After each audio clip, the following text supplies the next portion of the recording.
Hello everyone, here I will continue page number 61. Okay, चंदा मामा। इसके पहले आपने चैप्टर नंबर 8 पढ़ा, जो हमारा पेज नंबर 60 पे फिनिश हो चुका है, एक्सप्लेनेशन और एक्सरसाइज दोनों, जिसमें तारे के बारे में दिया गया था जो नेचर से रिलेटेड था। यहाँ पे ये जो पोएम दी गई है ये भी नेचर से रिलेटेड है, लेकिन ये कोई चैप्टर से रिलेटेड नहीं है, ये एक्स्ट्रा है। ओके, सो सिर्फ रीडिंग के लिए है। चंदा मामा। चंदा मामा आ जाना, साथ मुझे कल ले जाना, कल से मेरी छुट्टी है, ना आए तो कुट्टी है। यहाँ पर बच्चे चंदा मामा से क्या कह रहे हैं कि चंदा मामा कल आप आना और मुझे लेकर जाना। क्यों?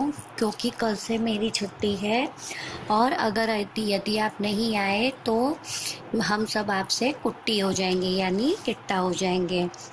चंदा मामा खाते लड्डू आसमान की थाली में, लेकिन वे पीते हैं पानी आकर मेरी प्याली में। अब वो क्या बोल रहे हैं कि चंदा मामा आसमान में ऐसे दिखाई देते हैं, मतलब खाते लड्डू, यानी चंदा मामा इतने गोल मटोल दिखाई देते हैं कि बच्चे इमेजिन कर रहे हैं कि वो ज़रूर से लड्डू खाते होंगे, तभी वो इतने गोल मटोल आसमान में दिखाई देते हैं। लेकिन वे पीते हैं पानी आकर मेरी प्याली में, लेकिन जब उनकी परछाई किसी पानी के अंदर पड़ती है तो वो वैसे ही जैसे ऊपर दिखाई देते हैं आसमान में, वैसे ही वो पानी की परछाई में भी दिखाई देते हैं। मानो जैसे लग रहा है कि वो आकर हमारी प्याली में नीचे पानी पी रहे हों। थपकी दे देकर जब अम्मा मुझे सुलाती रात में, सो जाता चंदा मामा से करता करता बात में।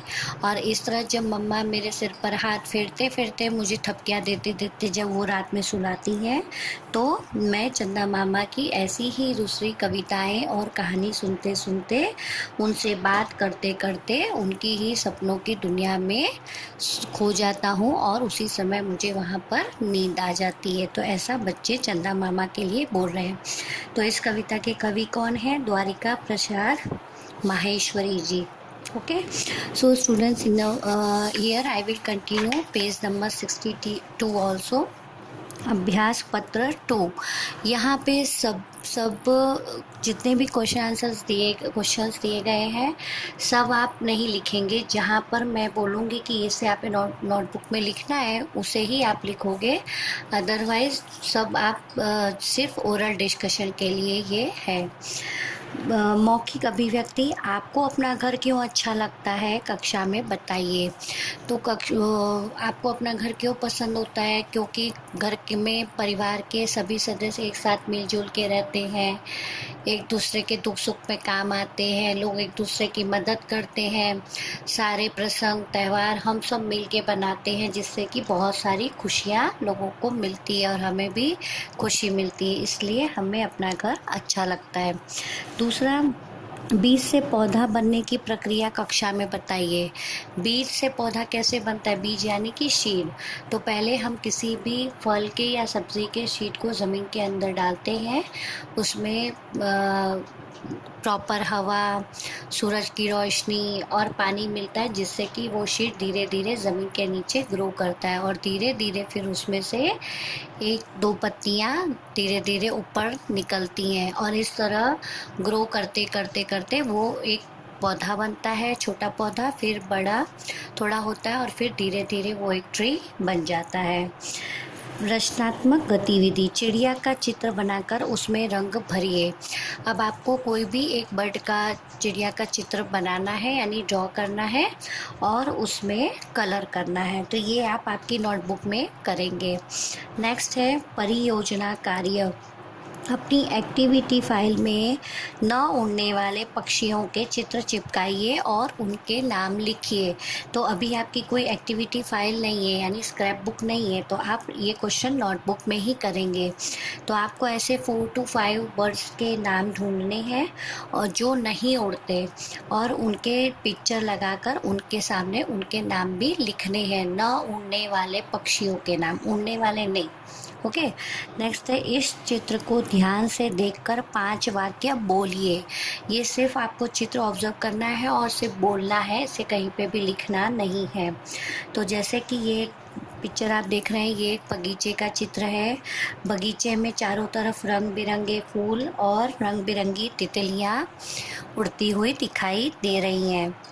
कुछ बच्चे पीछे खेल रहे हैं, कुछ बच्चे झूला झूल रहे हैं।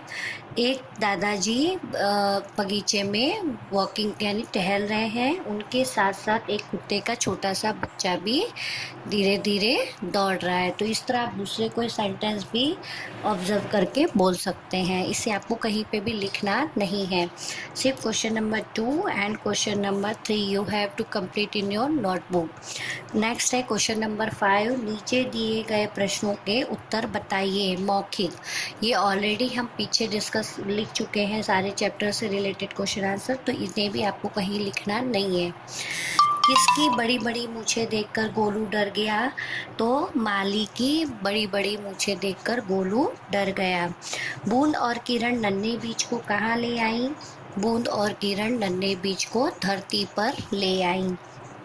किसके पंजे लगने से शेर दर्द से तड़प उठा? अपने खुद के ही पंजे लगने से शेर दर्द से तड़प उठा। अंधियारा कब छा जाता है? सूरज के ढल जाने पर अंधियारा छा जाता है। नाउ पेज नंबर 63, ये भी सिर्फ डिस्कशन के लिए है, ओरल डिस्कशन के लिए। खेल खेल में यहाँ पर भी आपको एक पिक्चर दी गई है, ऑब्जर्वेशन एंड स्पीकिंग स्किल। यहाँ पे भी आपको सिर्फ ऑब्जर्व करना है कि ये पिक्चर में आपको क्या दिख रहा है। इसके पहले के पेज की तरह ही इस पिक्चर में ये एक बगीचे का पिक्चर है जिसमें रंग बिरंगे फूल, तितलियाँ, पक्षी उड़ते हुए दिखाई दे रहे हैं। कुछ बच्चे खेल रहे हैं, उसमें एक छोटा सा पप्पी है जो वो भी बच्चों के साथ खेल रहा है। तो इस तरह ये ऑब्जर्वेशन करना है। फिर आपको आप ये भी इसके अलावा आपको और कौन से खेल खेलने पसंद हैं ये भी आप देख सकते हैं। ठीक है, तो ये सिर्फ ऑब्जर्वेशन एंड स्पीकिंग स्किल है, इसमें कुछ भी आपको करना नहीं है, सिर्फ आपको ऑब्जर्वेशन है कि इसमें आपको क्या दिखाई दे रहा है। ओके, तो यहाँ पर पेज नंबर 63 हमारा फिनिश होता है और आपका लेसन नंबर 8 भी हमारा कंप्लीट हो चुका है, जिसके रिलेटेड एक वर्कशीट मैं आपको दे रही हूँ। लेसन नंबर 8 वर्कशीट है, कविता की पंक्तियाँ पूर्ण कीजिए। तो यहाँ पर मैंने 2 पोएम का स्टैंजा लिया है, आप बुक से ढूंढ के ये स्टैंजे कंप्लीट करोगे नोटबुक के अंदर। तो do it in your notebook. Thank you.